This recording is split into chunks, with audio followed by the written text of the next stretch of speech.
Good morning, good evening, good afternoon, wherever you are, whenever you are. Thank you for watching my videos.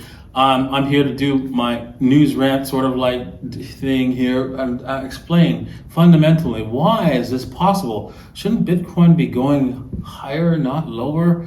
Shouldn't it be going to the moon? I mean, it doesn't make any sense. We have the Federal Reserve committed to creating 25% more money every year, right, than there already currently is. And we're seeing the inflation, we're seeing prices go up, we're seeing producer prices go up. So corporations are feeling it heavily, and they're getting burned by like 10-15%, especially when they have only a margin of 3%. They're going to get hurt. Now, so why aren't they doing something to protect themselves? What's going on? Why is Bitcoin constantly going down? Well, if I were the Federal Reserve, now this is just a hypothesis of mine, right? So take it as you will, right? Take it with a grain of salt and accept it as it is. But my hypothesis is basically, if I wanted to get Bitcoin to go down, right? I would do this first, right? I would set up a commodities exchange, right? That only allows you to receive cash settlement and not Bitcoin. Then I would allow people to, borrow against their Bitcoin. Then I'd allow companies to actually, hey, you could also, deposit your Bitcoin to earn interest on your Bitcoin, right? And people will attract to that, right? And you're like, what? What's going on here? Well, first off, right? Let's point out what the commodities exchange does to Bitcoin. People who want to bet against Bitcoin, bet going up, bet going down, they don't need to participate in the real Bitcoin economy and buying real Bitcoins on the spot exchanges or even derivatives exchanges, right? So they don't have to use real Bitcoin anything to do anything. They just have to use dollars.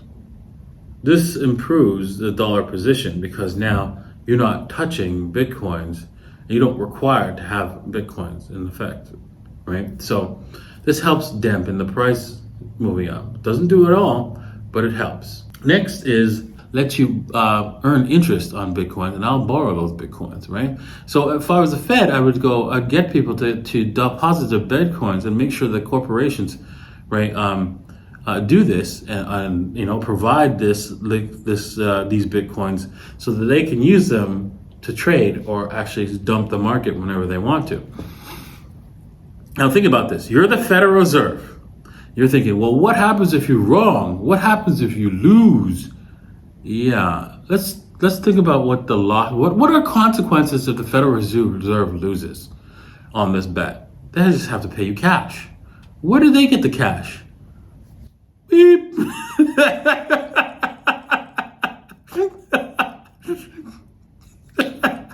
So, is there really any consequence in them doing this? No, none whatsoever. They can continue to print more money because that's what they're planning to do, anyways. So, might as well use it to prove how they've used this ability to print more money to protect their dollar, right? Protect themselves from hyperinflation as much as possible, right? And that would be a smart thing to do, right? Especially since, you have unlimited access to the printing press, right? Now, of course, they're not going to do it directly, right? There's no way, right? The Federal Reserve doesn't operate that way.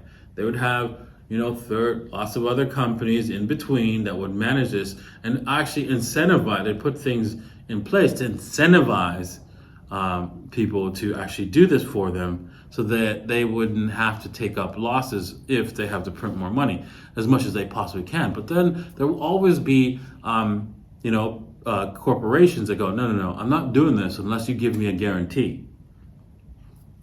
And so that's effectively what happens, right? You have some corporations, right, will go, no.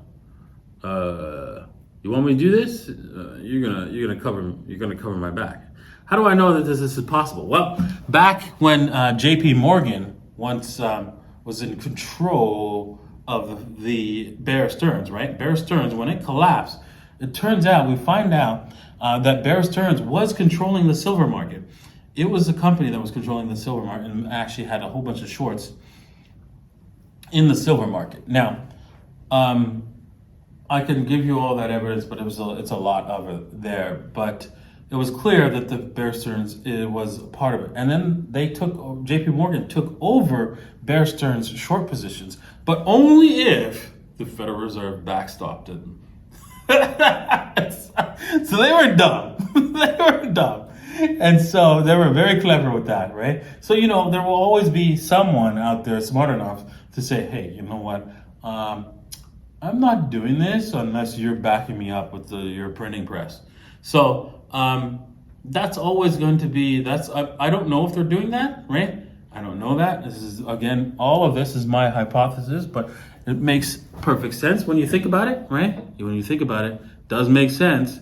You got the printing press, you're committed to printing already, so hey, might as well use that to your advantage. Well, then, of course, right, there's the ETF, right? Of course, they can create for making sure that, if pension funds wants to buy some Bitcoin, they're not going to buy the real stuff. They're just going to buy the ETF because that's the easiest thing to do. That's part of their mandate. And when they invest, they can only buy, ETFs and stocks. They can't buy commodities directly. So this is another reason. This is another suppression technique for them to allow the price to keep coming down.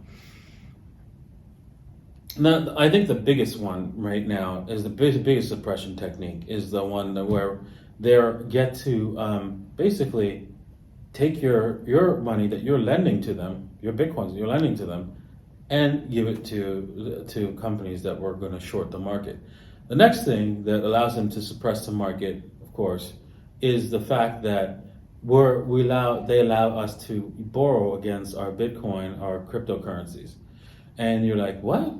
Well, keep in mind, remember, I just finished saying that they're taking your Bitcoin and then selling it into the market, right, and dumping it, right? Well, what happens if they dump the market low enough so that you get liquidated, even though you've got a far away liquidation price? That's what they're trying to do. So they're constantly trying to work with that in order to get the price down, because they don't want the price down. Why do they not want the price? Why do they not want to see the price higher? Because they've already been through this before, back in the 80s, where they had high inflation and they needed to do something. And because people were clear that, hey, this inflation was real because gold was going up. They already have gold managed. Clearly, it's completely managed and completely controlled. But they don't have a good handle on the Bitcoin. And they're not going to make the same mistake that they did back in the 80s, right? In my personal hypothesis. They're not going to make that same mistake. They're going to actually manage the price of Bitcoin at the best of their abilities, along with Ethereum, since Ethereum is alongside of it. And that's my feeling. That's my take. It's of course my hypothesis. I have no direct evidence of this, but if you were to ask me how to go about this, that's how I believe they would. And so, do you think that they're actually doing it? Probably. They're doing the best can to manage the price. Maybe not exactly the way I've explained it, but I'm sure they've used some of the techniques that I have explained in today's video. Well, I hope you learned something. I hope you enjoyed today's video. And remember, Bitcoin's real. Bitcoin's here to stay. And you need to be a part of it, even if they're going to manipulate the price down. Because you know what? Eventually, the manipulation cannot go on forever. It does come to an end, just like any Ponzi scheme. And so you want to hold on to those Bitcoins for that end date, because it's going to be explosive. Enjoy. Cheers.